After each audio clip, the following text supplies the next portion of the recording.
With the Horde now in possession of the three artifacts, Ner'zhul prepared to save his people from a dying world. What he didn't expect was the Alliance to intervene. In this final episode of Volume 2, we'll take a look at the destruction of Draenor, and furthermore, what exactly happened to Turalyon and Alleria.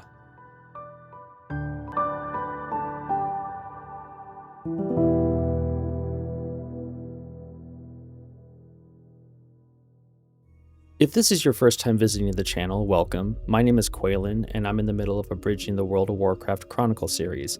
That means I'm taking the lore contained within the books and condensing it even more than it already is. I'm not diving into the deep details, just sticking to what's written in the books. So, apart from what you read in the title of the video, I'll be sharing other bits of information alongside the main topic of focus. Currently, we're on Volume 2, and this is the last episode of that volume. But if you want to start from the very beginning, then I suggest clicking the link in the tab up above or in the description down below. That will lead you to a video that contains all 10 episodes covering the lore in Volume 1. But if you're already caught up with the story, then let's continue our journey into the tales of Azeroth. Terran Gorefiend anticipated that the Alliance might attempt a counter-invasion of Draenor following the Horde's successful theft of the artifacts. To prevent this, he left behind a significant defensive force in the Blasted Lands, primarily composed of Warsong orcs led by Grommash Hellscream and the Mok'Nathal Rexxar. With this rear guard in place to hold the rift, Gorefiend and the rest of the Horde returned to their homeworld to begin the next phase of Ner'zhul's plan. Their departure did not go unnoticed, and the sinister nature of their activities, involving dragons and stolen relics, left Khadgar deeply unsettled as he struggled to piece together their true objective. The full scope of the Horde's plan was finally revealed after the Alliance captured a Death Knight, whom Khadgar interrogated using potent arcane magic. The prisoner confessed that Ner'zhul intended to use the stolen artifacts to open multiple new portals to other worlds, allowing the Horde to abandon their dying planet and begin a new cycle of conquest. Horrified by the prospect of other worlds suffering the same fate as Azeroth, Khadgar and Turalyon agreed that they had a moral obligation to stop the Horde. However, they harbored private fears that the war-weary soldiers of the Alliance might not have the stomach for a high-casualty campaign on a foreign, hostile world. To test the resolve of their people, Turalyon raised his banner and called for the formation of an expeditionary force known as the Sons of Lothar, dedicated to ending the Horde threat forever on its own soil. The call was answered by a majority of the Second War's most revered heroes, including Alleria Windrunner, Danath Trollbane, and Kurdran Wildhammer, who converged on Netherguard Keep. While Garona wished to join the expedition, Khadgar convinced her to remain on Azeroth to hunt down the surviving members of the Shadow Council. With their leadership and army assembled, the Sons of Lothar launched a massive assault, smashing through Hellscream's warriors and clearing the path to the Dark Portal.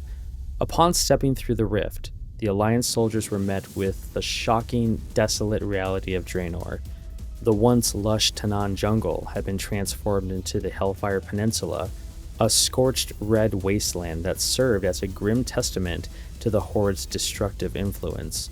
Initially, the expedition encountered no organized resistance, as the Orcish clans had never expected the Alliance to be bold enough to pursue them into their own domain. However, this period of quiet was short-lived, as news of the human invasion quickly spread through the shattered landscape of Draenor, alerting the various clans to the arrival of their enemies. Upon arriving at Hellfire Citadel, Terran Gorefiend presented the stolen artifacts to an anxious Ner'zhul, who was already receiving reports of Alliance forces pouring through the Dark Portal. The war chief was stunned to discover that the precious cargo Gorefiend had brought back belonged to Deathwing, who had secretly crossed into Draenor alongside his flight, disguised as orcs. The encounter was tense, as Deathwing's immense power terrified Ner'zhul, and the dragon immediately demanded the Skull of Gul'dan for his own purposes. Realizing he could not resist such a being and having already used the skull to reopen the portal, Ner'zhul surrendered the relic to the Aspect.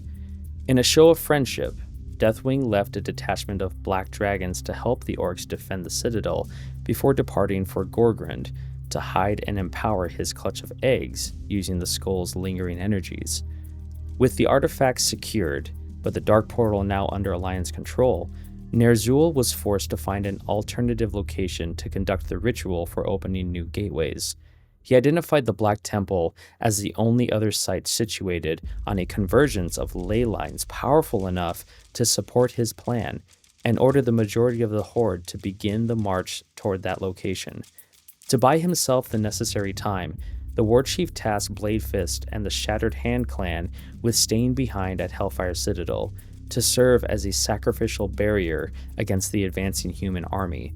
This move signaled the final phase of Ner'zhul's desperate gambit to abandon Draenor, leaving his most loyal warriors to face the brunt of the Sons of Lothar's wrath. Khadgar and Turalyon identified stopping Ner'zhul as their highest priority, believing that his defeat would cause the Horde's plan to escape to other worlds to collapse entirely.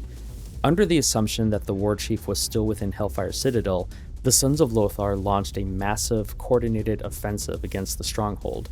Although Kargath Bladefist and the Shattered Hand clan had prepared for a week-long siege, their defenses crumbled in less than a single day, due to simultaneous strikes from Dwarven Griffin Riders and ground infantry.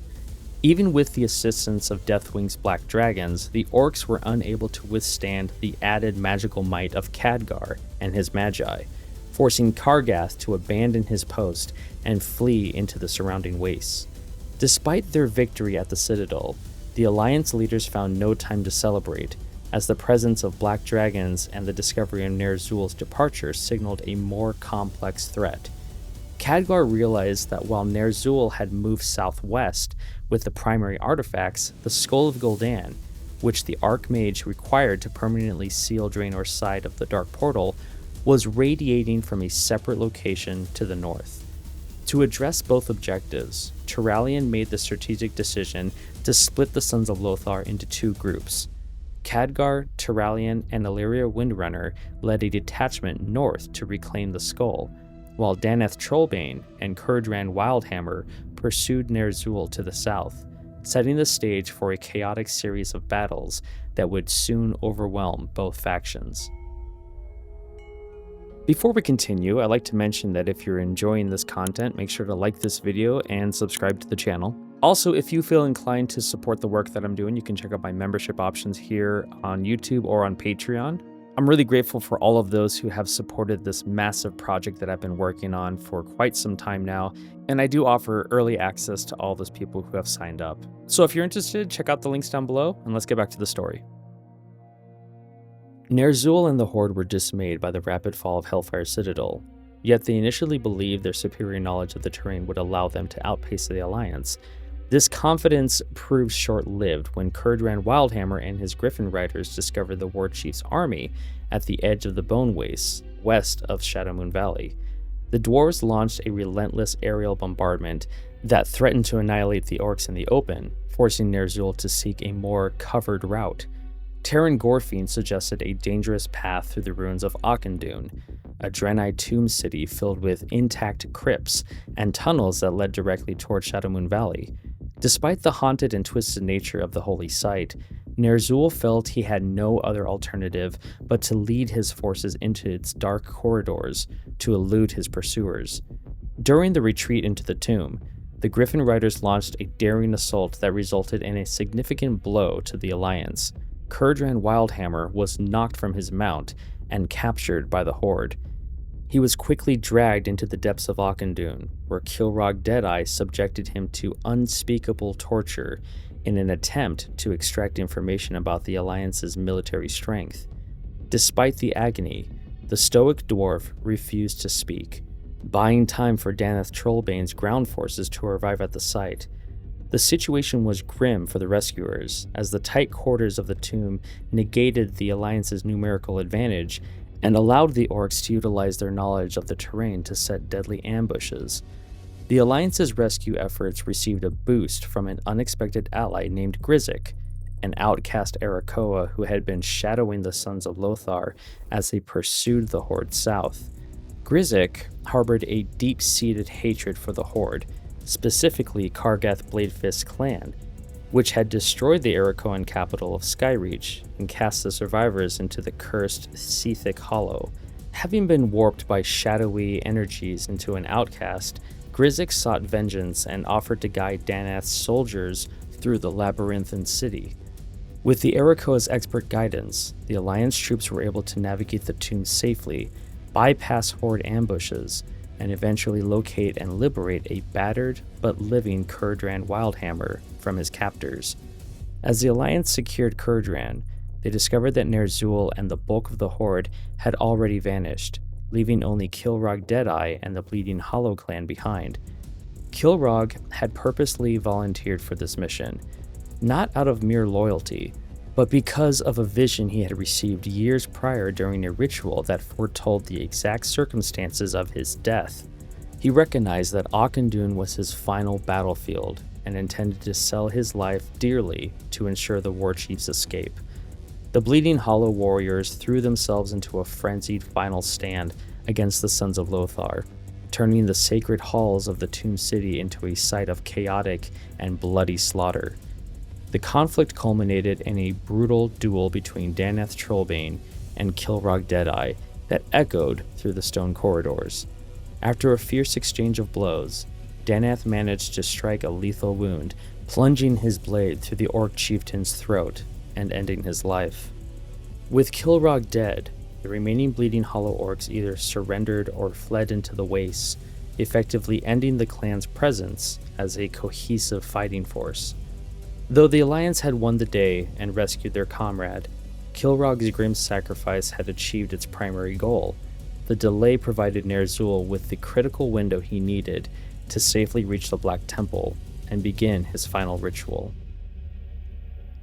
Gorgrond's inhospitable terrain served as the perfect refuge for Deathwing to hide his black dragon eggs away from those who could not fly.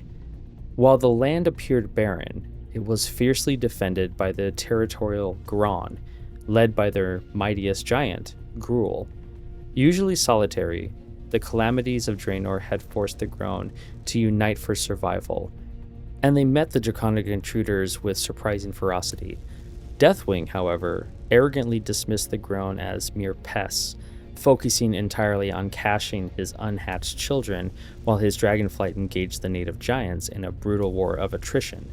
The Sons of Lothar arrived in Gorgrond amidst this chaos, searching for the Skull of Gul'dan and finding a landscape littered with the impaled corpses of black dragons. Though the Grond initially viewed the Alliance as a threat, Khadgar and Turalyon managed to demonstrate their shared enmity toward the dragonflight.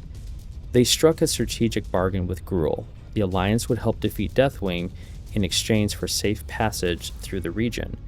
To lure the aspect into the open, the Sons of Lothar launched a preemptive strike on the largest cache of dragon eggs, destroying as many as possible to provoke a direct confrontation. When a vengeful Deathwing appeared to unleash his molten fury, Gruul seized the opportunity to scale the mountains and engage the aspect in physical combat with his bare fists. Simultaneously, Khadgar unleashed a devastating arcane assault, specifically targeting and ripping away the metal plates bolted to Deathwing's spine. The damage was catastrophic. Molten energies began to burst from the dragon's broken form, spilling fire across the valley. The agonizing pain forced Deathwing to drop the Skull of Gul'dan, and fearing for his life, he abandoned his eggs and his plans, fleeing Draenor entirely by flying back through the Dark Portal to Azeroth. Following the Aspect's retreat, the battle continued between the Grond and the remaining black dragons, leaving most of the flight dead or dying. Amidst the lingering violence, Khadgar and the Sons of Lothar successfully retrieved the Skull of Gul'dan, but immediately began a hasty retreat from the area.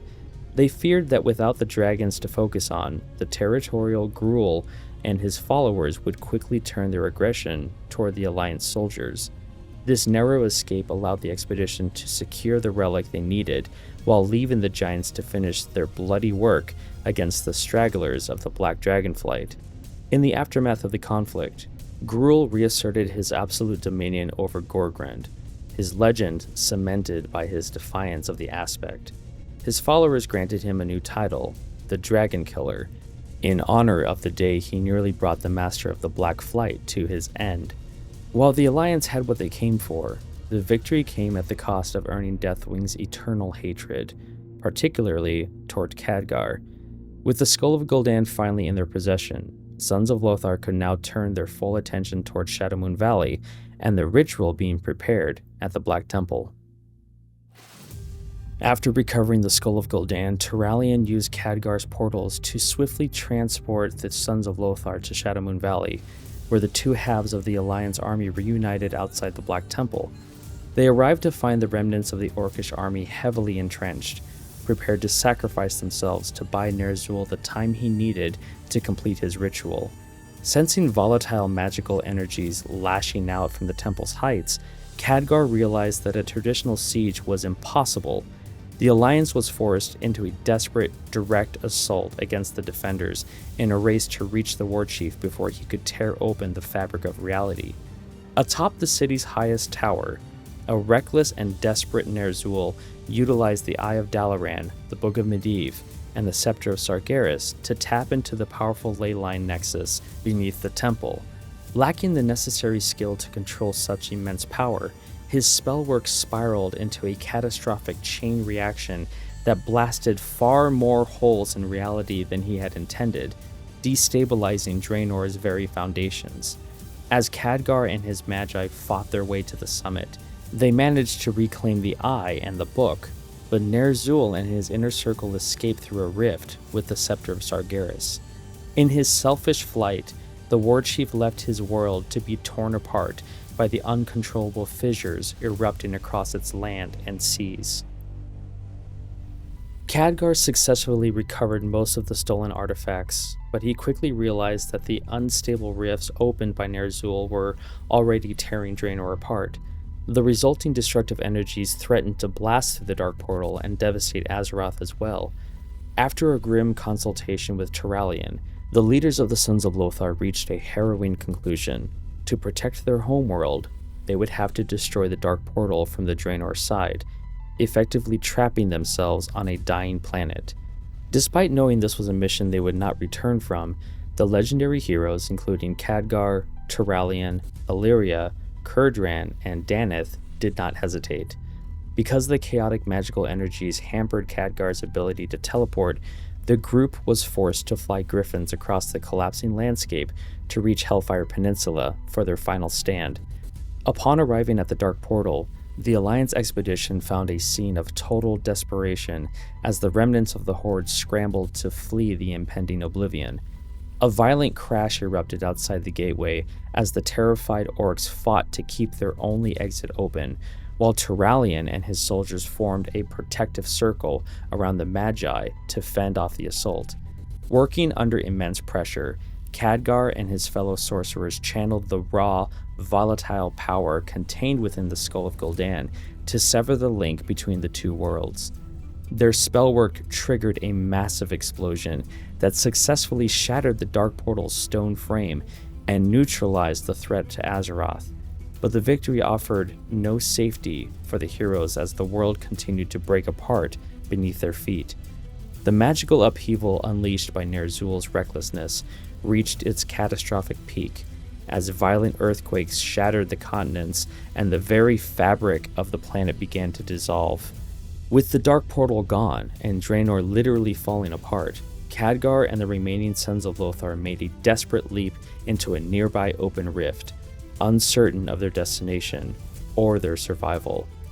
Moments after they vanished, the world of Draenor, a realm once shaped by titans and home to the ancient apexes and orcish clans, was finally ripped asunder. The once vibrant world was reduced to a cluster of floating fragments, marking the tragic end of a world and the beginning of the long exile for the Alliance's greatest heroes. The orcs who managed to escape through the Dark Portal before its destruction brought devastating news to their kin on Azeroth. Draenor was gone. The revelation that Ner'zhul had sacrificed his entire race to save himself left the remaining Horde members in a state of shock and grief. For Grommash Hellscream, the news was deeply personal, as he believed his son, Garrosh, had perished in the Mag'har camp. Refusing to surrender, Grommash led the Warsong clan to the Swamp of Sorrows to regroup, convinced that peace with humanity was impossible. Meanwhile, Dalrand and Maim of the True Horde used the vacuum of power to solidify their claim as the rightful successors to Black Hand, while the Dragonmaw clan in Grim Batol, believing their leader Zuluhead to be dead, fell under the command of Nekros, who continued the brutal enslavement of Alexstrasza. Other survivors were utterly disillusioned by the Horde's corruption and the loss of their world. The Mok'Nathal Rexar, believing his people were extinct, abandoned all loyalties and retreated into the wilderness of Azeroth to live a life of solitude. In the Alterac Mountains, Drekthar and the Frostwolf clan sought a similar isolation, focusing on survival and avoiding the Alliance's wrath. This period of quiet allowed Drekthar to successfully rekindle his connection with the elements, using shamanistic powers to protect his people in their harsh new home. These disparate groups chose to distance themselves from the endless cycle of war that had led to their world's demise. Unaware of the destruction of Draenor, Cho'Gall and the Twilight's Hammer clan remained fixated on the whispers of the old gods. Driven by these dark voices, they sailed toward the distant continent of Kalimdor with the intent of ushering in the Hour of Twilight. However, their movements were not as secret as they believed. The assassin Garona had successfully picked up Cho'Gall's trail. Committed to Khadgar's final request to eliminate the remaining Shadow Council members, Garona followed the cultists across the Great Sea to the mysterious lands of Kalimdor, ensuring that the legacy of the Council would not go unchallenged even in the New World. The conclusion of the Second War and the closing of the Dark Portal left the Alliance in a state of solemn victory and deep mourning. As the orcs who fled Draenor surrendered and were moved into internment camps, the political debate over their fate intensified across the human nations. However, the true focus of the Alliance remained on the Dark Portal and the heroes who had not returned. As years passed, with no word from the expedition, the members of the Sons of Lothar were presumed dead. In their honor, massive statues of Turalyon, Khadgar, Alleria, Kurdran, and Danath were erected at the gates of Stormwind City, bearing plaques with messages from their loved ones to serve as a permanent reminder of their ultimate sacrifice to save Azeroth. In the wake of the war, the geopolitical landscape of the Eastern Kingdoms was forever altered, shifting from individual guardians to collective defense. The Council of Tirisfal was disbanded, and the Alliance remained unified, sharing resources and military strength, while the Silverhand trained a new generation of paladins to safeguard the land. Meanwhile, the Kirin Tor dedicated themselves to studying the imprisoned orcs and their magic, wary of the remaining Horde elements hiding in the wilds. Though a period of relative recovery began, the world remained fundamentally changed by the conflict, with the Alliance and its new protectors standing ready for the inevitable turmoil that lay ahead in Azeroth's future.